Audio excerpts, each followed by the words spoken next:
a minha vida. A leitura na minha vida, ela foi assim libertadora.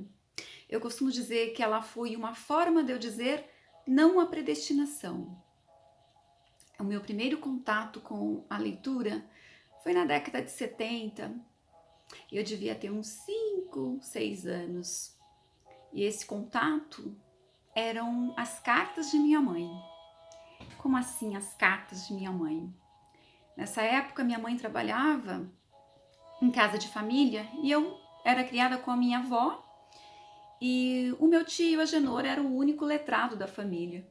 E eu me recordo que quando essas cartas de minha mãe chegavam, eu corria para meu tio Agenor para que ele lesse essas cartas e dessem as boas novas de minha mãe. E eu pedia que ele escrevesse as cartas, né, respondendo a minha mãe. E eu tinha uma ânsia de aprender a ler e escrever para que eu mesma pudesse ler as cartas de minha mãe quantas vezes eu quisesse e também responder a elas. Já nessa idade eu percebi a importância da leitura, muito mais que decifrar o mundo. Para mim tinha um sabor especialíssimo. E logo entrei na escola e me esforcei ao máximo para aprender.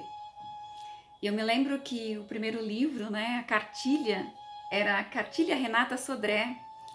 Uma cartilha que tinha uma certa interatividade, que eram umas imagens e um pequeno textinho para que a gente aprendesse ali, né, juntar as letrinhas e formarmos as sílabas. Depois eu passei para um outro nível, que foi o livro Caminho Suave. Eu queria ler todas as histórias rapidinho. E logo aprendi a ler e escrever e já estava ali apta a ler as cartas de minha mãe. E mesmo não sabendo escrever adequadamente, ainda naquela época, eu já respondia as cartas de minha mãe do meu jeitinho. E foi rapidinho para ler os primeiros livros da biblioteca da escola, que eram, né, os contos dos irmãos Grimm, né? Depois eu passei a ler os livros de suspense, Agatha Christie, e não demorei a ler os clássicos, e o primeiro clássico que eu li foi A Moreninha, do Joaquim Manuel de Macedo. E eu me encantei com a história de A Moreninha, e eu via nos livros uma forma de mudar a minha situação inicial, de mudar aquela predestinação, aquela situação na qual vivia uma criança humilde, né, filha de pais separados e cuja família trabalhava na roça. E eu disse não à predestinação. Eu vi que por meio da leitura, por meio da educação, eu poderia conquistar um algo mais. E eu viajava naquelas histórias. Então, para mim, foi uma libertação, uma liberdade geográfica, uma forma de eu sair daquele lugar onde eu estava e projetar a minha mente para estar lá, naqueles lugares, naqueles espaços, naqueles ambientes dos livros, né? E eu ficava criando aqueles cenários. Depois, os clássicos, eu também li muitos romances naquela época, Sabrina, Bianca, Júlia, e eu ficava fascinada com a descrição dos lugares, dos ambientes, as profissões, e eu me encantei, me apaixonei pela literatura, e eu decidi ainda na primeira infância que eu seria professora. Eu não sabia ainda qual a área, né? Hoje eu sou professora de língua portuguesa, literatura, sou uma apaixonada.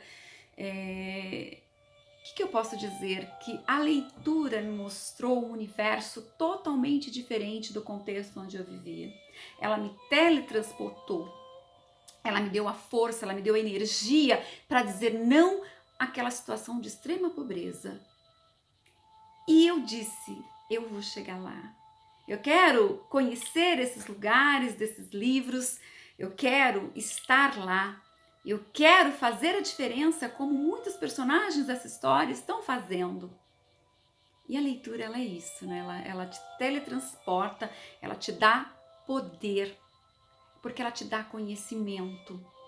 E uma pessoa que tem conhecimento, ela tem o poder de transformar não somente a sua vida, mas também a vida das pessoas que estão à sua volta. A leitura, além dela aprender, além dela nos ensinar, né, a repertoriar, né, abrir a mente, virar a chave, ela também te ensina a escrever a sua história. Ela te ensina, porque ela te direciona, ela te dá discernimento, ela te dá a capacidade de contextualizar, intertextualizar, dialogar, discutir ali, discordar muitas vezes a opinião do autor e buscar outras opiniões. Ela faz com que você não acredite naquilo que o outro disse, mas que você busque pela verdade. Então a leitura, ela realmente transforma o ser humano. E na era da tecnologia, onde as pessoas estão muito tempo diante, né, das redes sociais, da internet, elas esquecem que o livro é insubstituível. Nada substitui uma boa leitura. E acreditem, na minha vida foi uma forma de dizer não à predestinação. Foi uma forma de mudar a minha situação, a minha condição de vida. Eu saí da pequena Irapé, lá no interior de São Paulo, e eu venci. Então a leitura, ela me proporcionou chegar, ver e vencer. Então leiam, é transformador.